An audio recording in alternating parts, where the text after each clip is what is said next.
All right, I am at blueletterbible.org because they have this Strong's Lexicon, which is a great study tool. You can take particular words in the Bible and do like a thorough study on that one particular word. And this is where I am looking at slavery.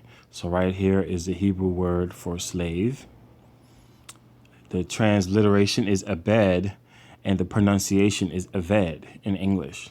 The transliteration means when you just you take the letters in one language and you switch them to the language in the other in the other language. That's a little bit different than translation. Translation means you take the meaning of the word in Hebrew and you find the same word in English with the same meaning. So the translation would be slave. All right, I hope that makes sense. Transliteration has to do with how it's spelled. Translation has to do with what it means. All right, so there's a lot of information here. I'm going to skip some. You can see right here, it says the King James Version translation count 800 times. So this word, this Hebrew word for slave, appears in the King James Version 800 times. And this is a list of all of the different times it is used. It is translated as servant 744 times, manservant 23 times, bondman 21, bondage or slavery 10 times, bondservant 1 times, and on all sides 1 times. I have no idea what that means. So here is a list of the different types of ways that the word slave is used in the Bible, in the King James Version, that is. Other translations don't have, because some of these are interchangeable, different translations may use servant instead of subject, that sort of thing. So, but in all of them, in the original source language, you still have the word slave used 800 times here. Bear with me as the screen moves. I am doing a screen recorder and I'm trying to highlight stuff since there's a bunch of words on the screen. All right, so here's the different ways that the word is used in the Bible. And this is what Christians have been trying to tell people for a long time. But I'm going to give you I'm going to give you examples of it. The ways that the word is used in the Bible is a slave, servant, manservant, as subjects, like subjects of the king, servants or worshipers of God, servants in a special sense as prophets or Levites. So the prophets, they will be like slaves of God. The servants of Israel, servant as a form of address between equals. So I'm going to look at examples. I think I picked out 4. I picked out 4 examples, and we're going to look at them of different uses of the word slave. All right.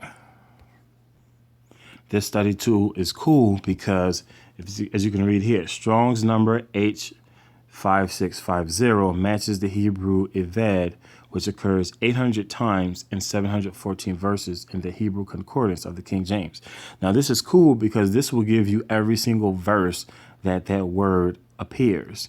Now, I got to go over this again just to make sure that y'all are clear with this, how this works. Here's the Hebrew word for slave, right here. Now, what this concordance does is it gives all of these words a particular number or code. So if you see right here, you see that the Hebrew word for slave is designated H5650, right? So basically, whenever you read in this concordance and you see that 85650,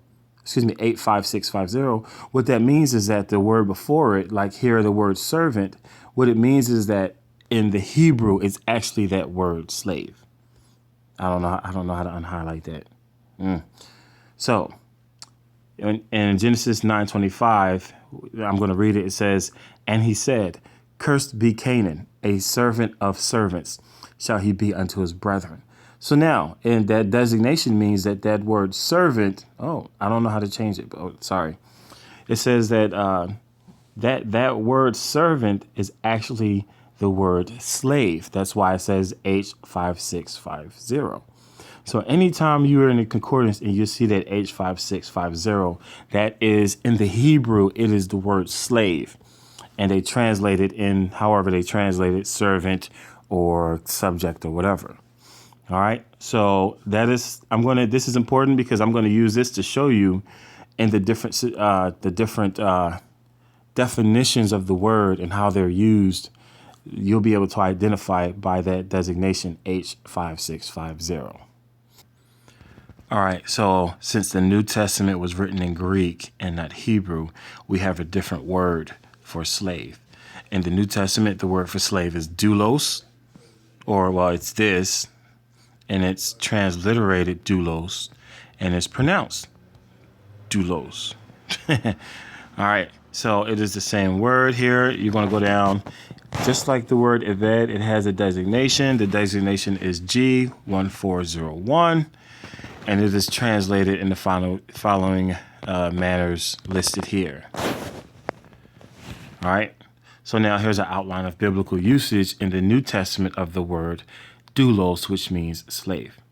It is used to describe a slave, a bondman, or a man of servile condition. A slave. B, a metaf, one who gives himself up to another's will. Those whose service is used by Christ in extending and advancing his cause among men. So it's like a servant of Christ. So the context of the word slave is used as a slave, a forced slave or slave, being a metaf, one who gives himself up, as a servant of Christ. And then C, devoted to another to the disregard of one's interest. So it's like Mother Teresa would be like the slave of the poor or something like that. Like that would be because that's what that's what she serves. She serves the poor. That's like her mission. That's like her life. And then this definition down here is a servant or attendant. All right. So now. All right. It's just repeating itself. This word here appears in the New Testament 127 times in the Greek.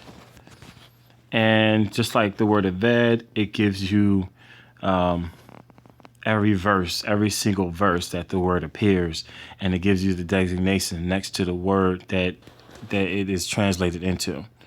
So for Matthew 8:9, it says, "For I am a man under authority, having soldiers under me, and I say to this man, go, and he goeth, and to another, come, and he cometh, and to my servant, do this, and he doth it." Now, to my servant really is translated "and to my slave."